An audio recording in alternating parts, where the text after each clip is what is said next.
తెలంగాణ నిరుద్యోగుల కోసం ప్రాణ త్యాగానికి కూడా సిద్ధమై ఆమరణ నిరాహార దీక్ష చేస్తున్న అశోక్ సార్ గారిని హాస్పిటల్లో కలవడానికి నేను వచ్చాను.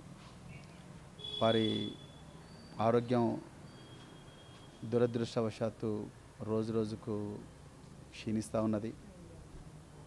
మరి 15వ తారీఖు నాడు నిరుద్యోగుల సమస్యల కోసం జాబ్ క్యాలెండర్ ఇవ్వాలని కనీసం కాంగ్రెస్ ప్రభుత్వం ఏదైతే ఎలక్షన్లప్పుడు మొదటి సంవత్సరంలోనే 2 లక్షల ఉద్యోగాలను ఏదైతే హామీ ఇచ్చిండ్రో ఆ హామీ చేయకపోయినా పర్వాలేదు, కనీసం ఈ సంవత్సరానికి 50,000 ఉద్యోగాలన్నా ఇవ్వండి అన్న ఒక పరిమితమైన డిమాండ్తోనే అశోక్ సారు ఒక ఆమరణ నిరాహార దీక్ష అనే ఒక పోరాట రూపాన్ని ఎంచుకున్నారు.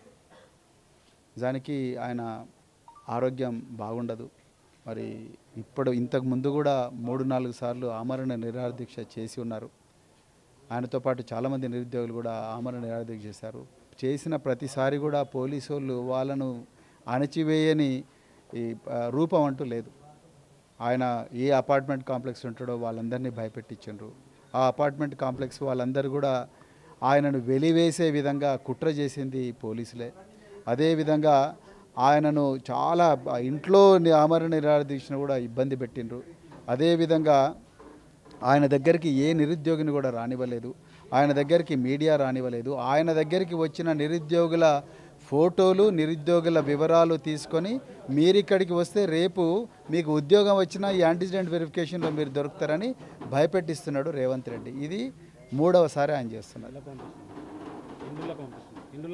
ఇళ్లకు పంపిస్తున్నారు నిరుద్యోగులు.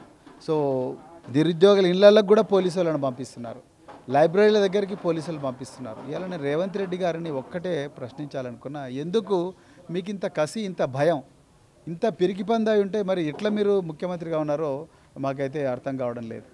ఇలా ఒక మనిషి తన జీవితాన్ని వదులుకొని ప్రాణత్యాగానికి కూడా సిద్ధమై 35 లక్షల మంది నిరుద్యోగులకు న్యాయం జరగాలని పోరాడుతున్నాడు.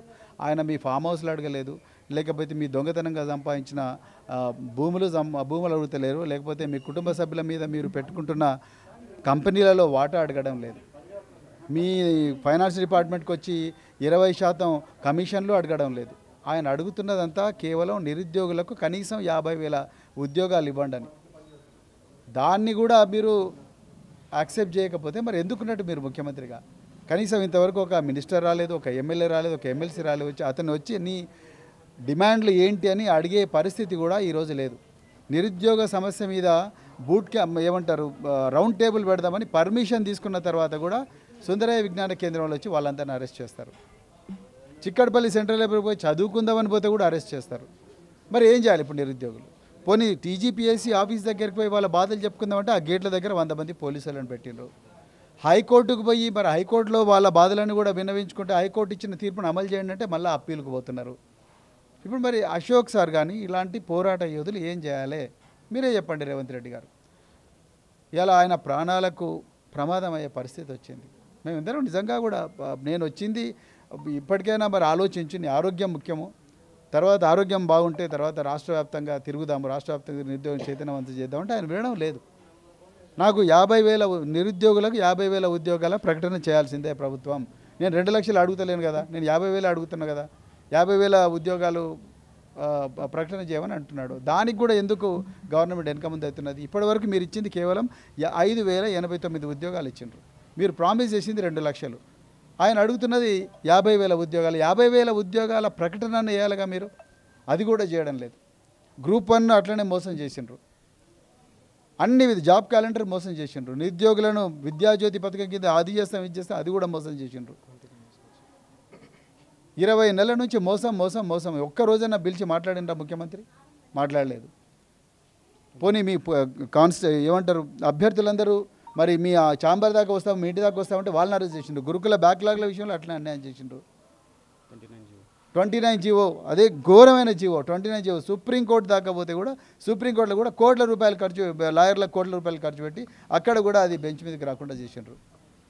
మరి ఎక్కడ పోవాలి నిరుద్యోగులు? జీవో 55 అయితే అన్ని వర్గాలకు న్యాయం జరుగుతాయని అనుకుంటే మీరు తీసుకొచ్చి జీవో 29 పెట్టి అక్కడ ఓపెన్ కాంపిటీషన్లో ఎస్సీ, ఎస్టీ, బీసీ మైనారిటీలు ఉండకూడదని తీసుకొచ్చిండ్రు. జనరల్ ర్యాంకింగ్ లిస్టులో అది ఫస్ట్ ప్రిలిమినరీ తర్వాత మెయిన్స్లో నెంబర్లకు పక్కనే వాళ్ళ పేర్లు కూడా రాయండి, అభ్యర్థుల పేర్లు రాయంటే అది కూడా మీరు చేయడం లేదు. ఎందుకింత సీక్రసీ? ఎందుకింత దోబుచ్చులాట ఆడుతున్నారు? ఎందుకింత గూడుపుడాన్ని నడిపిస్తూ ఉన్నారు? తర్వాత మీరు 563 అభ్యర్థులు తల్లిదండ్రులను ప్రవోక్ చేసి 36 మందిని మీ ఎంపీ చామల కిరణ్ కుమార్ రెడ్డి వెనుక నుంచి ప్రమోట్ చేసి తీసుకొచ్చి సోమాజిగూడ క్లబ్లో పెట్టిండ్రు. మేము సక్సెస్ఫుల్ అయిన అభ్యర్థులకు వ్యతిరేకమా అనేది కాదు ఇక్కడ సమస్య. ఎవరైతే 21,000 మంది మెయిన్స్ రాసిండ్రో, అదేవిధంగా 3 లక్షల మంది ప్రిలిమ్స్ రాసిండ్రో వాళ్ళ బాధలు, వాళ్ళకు కొన్ని బాధలు ఉన్నాయి, వాళ్ళకు కొన్ని అనుమానాలు ఉన్నాయి, అవి చాలా బలంగా ఉన్నాయి. వాటిని హైకోర్టు, గౌరవ హైకోర్టు వాటిని నిర్ధారించింది కదా. అది అయిన తర్వాత అన్ని మొట్టికాయలు వేసిన తర్వాత కూడా నువ్వు మాట్లాడకపోతే ఎట్లా? ఇవాళ చివరికి ఒక మేధావి ప్రాణాలకు వచ్చింది నీ మొండితనం వల్ల. ఇవాళ అశోక్ సార్కు ఏం జరిగినా కూడా రేవంత్ రెడ్డి మీరే బాధ్యత వహించాలి. ఇవాళ ఎక్కడ హాస్పిటల్ లేవని ఐసీయూ లేని ఈ వనస్థలిపుర వేరే హాస్పిటల్కి తీసుకొస్తారా అంటే మాకు తెలియదా? మీరు ఎందుకు తీసుకొచ్చారు ఇక్కడికి?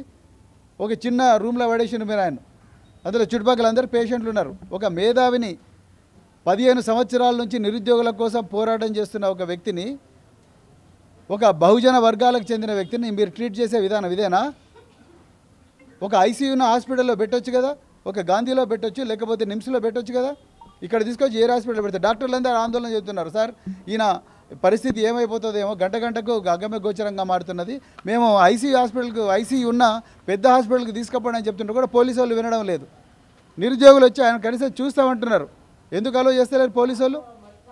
అంటే ఆయనకి ఏమైనా కానీ చచ్చినా మంచిదే, ఇక మేమైతే ఇది మాదే నడవాలన్న పంతమా రేవంత్ రెడ్డి నీకు? నైట్ నుంచి వెయిట్ చేస్తున్నారు నిరుద్యోగులు. ఒకసారి చూపిస్తే ఏమవుతాయన్నో. నేను మళ్ళీ రిపీట్ చేస్తున్నా, ఈ ప్రభుత్వం నిరుద్యోగ వ్యతిరేక ప్రభుత్వం. నిరుద్యోగుల వల్లనే ఇవాళ కాంగ్రెస్ పార్టీ అధికారంలోకి వచ్చింది. ఆ రోజు వీళ్ళందరికీ బస్సులు పెట్టి వీళ్ళందరూ బస్సులలో గ్రామాన తిరిగి మరి ఆ రోజు వాళ్లకు జరిగిన ఏదైతే సోకాల్డ్ అన్యాయం గురించి చెప్పి రేవంత్ రెడ్డిని ఏదో చేస్తావు అని చెప్పి వీళ్ళను నమ్మిస్తే ఆ రోజు వాళ్ళందరూ పోయి మీకోసం ఓట్లు వేయించారు. ఇవాళ వాళ్ళ గొంతు నొక్కుతున్నావు రేవంత్ రెడ్డి. కాంగ్రెస్ వాళ్ళు మీకు గ్రామాన మీరు వస్తారుగా, ఏ ముఖం పెట్టుకొని ఇలా గ్రామీణ ప్రాంతాలకు వస్తారో స్థానిక సంస్థలలో మేము చూస్తాం. ఏ ముఖం పెట్టుకొని మీరు జూబ్లీస్లో ఇంటింటికి తిరుగుతారో ఇప్పుడు ఈ నిరుద్యోగులందరూ చూపించబోతున్నారు వాళ్ళ సత్తా ఏందో.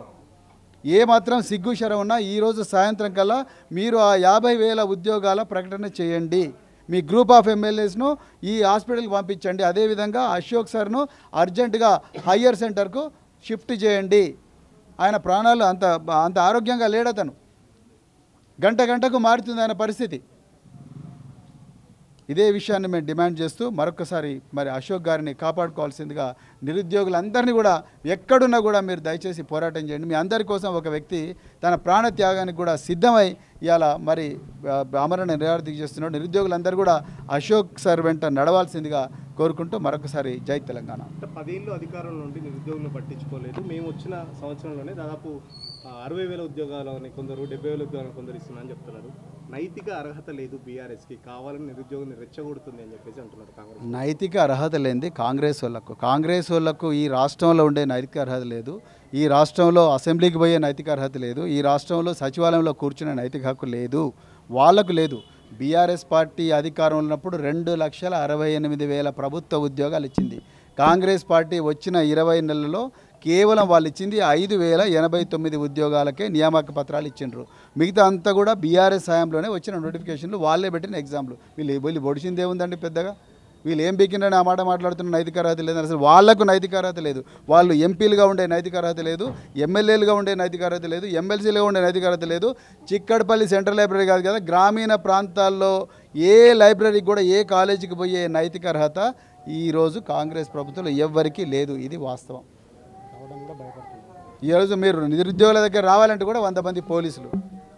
ఇది పరిస్థితి. మిమ్మల్ని తప్పకుండా తెలంగాణలో ఇదే నిరుద్యోగులు కంకణం కట్టుకొని మిమ్మల్ని మళ్ళీ ఇంటికి పంపిస్తారు. అది పక్కా చెప్తున్నా, ఈ అశోక్ సార్ సాక్షిగా చెప్తున్నా నేను. జై తెలంగాణ. అసలైన తొలి వెలుగు.